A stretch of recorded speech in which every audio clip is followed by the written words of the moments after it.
If you've played Yu-Gi-Oh for any amount of time, you probably know about Lightsworn, and if you've played against it, you've almost definitely had this guy summoned against you.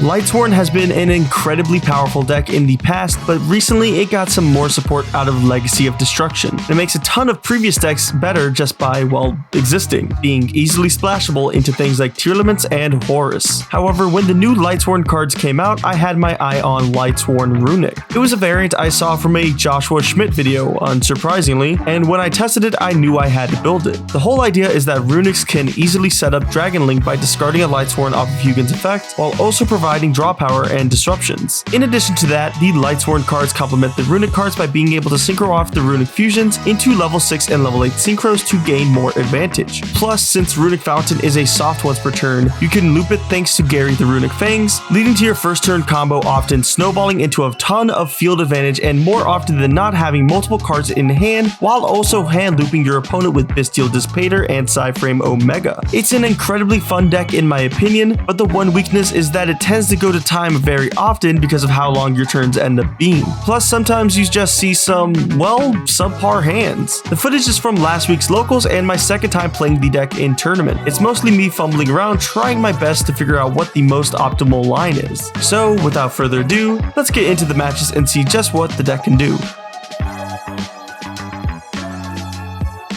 Round 1, I was up against Andrew on Witchcrafter. It's definitely an interesting matchup as you, the viewer, probably don't see it much, but Andrew is a beast with this deck. He won the die roll and went first, setting up a board of Selene with 12 counters, IP Masquerena, Vice Madame, and Madame Vere, with Grand Guignol in his graveyard. I start off by activating Fountain, which triggers his Vice Madame to special summon a Witchcrafter from deck. To get around this, I chain Freezing Curses to negate it, but since Vice Madame can use all 3 of its effects in the same chain, he can chain it to destroy my Fountain. I made quite a few mistakes like this as this game went on, with this being one of them. Another one was not resolving reasoning properly because of a small oversight with Felice, and making Exciton Knight to try to blow up his board while Bystreet could protect it. All these small mistakes added up and eventually I just had to scoop. Game 2, I went first, and Andrew didn't have anything to stop me. And this is a prime example of the deck doing exactly what it's built to do. So, cue the Vivaldi.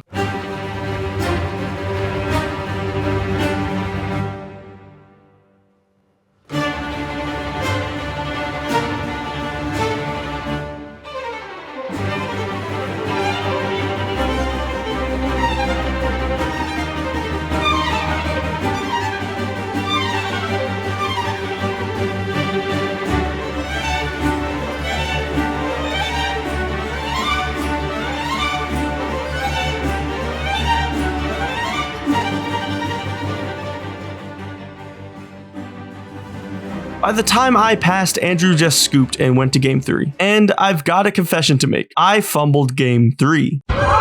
Andrew had bricked going first and only made SP Lil Knight, and well, I feel I have to reiterate that I don't have a battle phase. Combine this with me mistaking Exciton Knight for Digusto Emerald and summoning it, so I end up just passing on Dispater and 2 Xyz monsters that don't really do anything, plus Runick cards in hand. If I played this correctly, I could have made Baguska instead of one of the rank 4s. Combine this with me firing up my Runick cards at the wrong points, plus dropping Nibiru at the wrong time, and you have Andrew swinging in as time is called. Fumbling sucks, but hopefully I can turn this around. But in the meantime, good games to Andrew.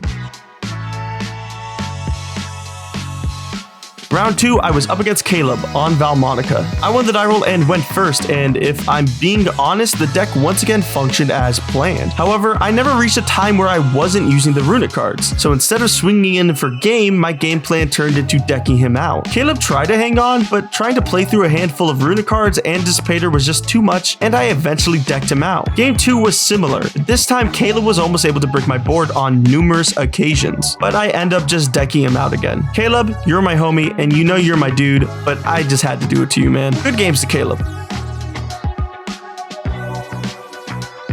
Round 3, I was up against Dice on Centurion. He won the die roll and went first, ending on a board of Legacia, the field spell, both of his level 4s in the spell trap zone, along with a set card. He passes to me and I immediately realize that this is a Calamity setup. I have the tools to stop it, but I'm not really sure if I use them in the right order. You be the judge. Flashing Fire destroys Legacia, then I use Freezing Curses to summon Hugin and search Fountain. I go to the main phase and activate Fountain, which Dice uses his Centurion cards to special themselves out. On summon, he triggers their effects plus the field spell to synchro, and I decide it's the best time time to fire off Destruction to destroy his back row. He chains Imperm targeting Hugin, which doesn't really achieve that much, but he was most likely trying to hold it for something like Dragonling. He synchro summons into Legacia, and we trigger my Fountain as Chainlink 1 to draw 3, and Legacia as Chainlink 2 to draw a card and pop my Hugin. From here on out, he has no hand traps, and I'm free to just do my combo, but I couldn't do too much since I drew into Runick cards I had already used in this turn. So I end up making this board, and honestly, Bagooska is such a crazy card in every matchup that I should be striving to make this over anything else. Seriously, people have a really hard time outing this thing. Thanks to Bagooska, dice can't really do much, and on my next turn, I start controlling the game state with SP Low Knight and the Runick cards. My game plan shifted from doing damage to trying to deck him out here, and by the time I was about to pass, he scoops. Game 2, I swear we both saw the exact same hands as last game. He makes the same board minus the Imperm, and pretty much the same thing happens on turn 2, except I try to play a bit more efficiently with the Runick cards. Tip adds Fountain, I move to main and activate Fountain, and once again, Dice takes the first chance he gets to summon his Centurion monsters. On summon, he makes Trudea at level 8 and triggers Primera as Chainlink 1 and the Field Spell as Chainlink 2 to synchro summon. This is the perfect opportunity to chain Flashing Fire to destroy Trudea, and when resolving, he can't make anything as all he controls is a level 4 and a level 12. And once again, from this point on, he had no ways of interacting with me. So I do my full setup and make Bagooska and SP, with SP banishing his Legacia. All Dice can really do on his next turn is Super Poly away my SP and one of his monsters to make Mud Dragon. On my next turn, I tried to push for game, but soon realized I didn't have enough gas, and my Minerva Mills did not help me. So I just have to try to deck him out. He's able to play on his next turn thanks to me switching Bagooska to attack on my previous turn, but since he doesn't outright kill me on my next turn, I just keep thinning his deck with Runick cards until he scoops. Good games to Dice.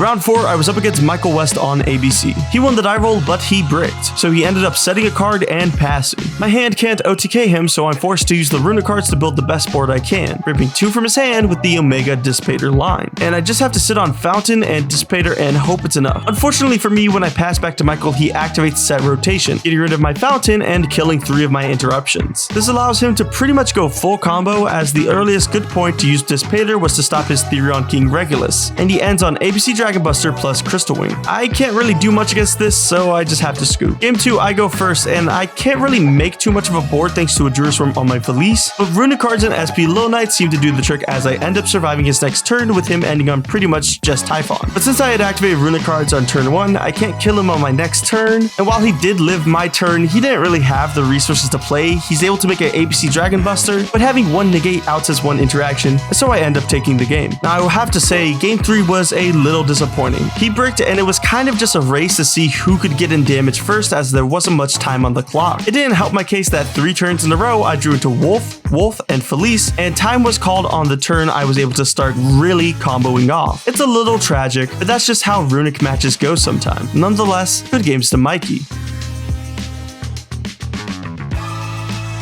I absolutely love this deck. When it pops off, it really gets going, and looping Fountain is insanely cool in a combo deck. Plus, somehow, the new Lightsworn stuff makes running 6 bricks feel worth it. Konami did a really good job with that support. I still need to find a good pure build for this deck, so if you have any suggestions, leave them in the comments. But overall, would I say this deck was good? Yeah, however, I'd have to add that you'd have to be a really good pilot, and that takes a lot of practice. This deck has a lot of ways you can play it, and you really just have to focus on your win conditions, which can change on a win depending on your mills. I definitely recommend this deck to anyone who enjoys Lightsworn. But that's going to do it for today's video. Make sure to subscribe. I upload locals content weekly, and next week is episode 2 of Sealed Only Fusions, so don't miss out. And if you want a sick playmat like mine, head on over to GrimmarAccessories.com and use code GOKI5 for 5% off your entire order. But with that, my name is Gokuzemi, and I'll see you guys in the next video. See ya!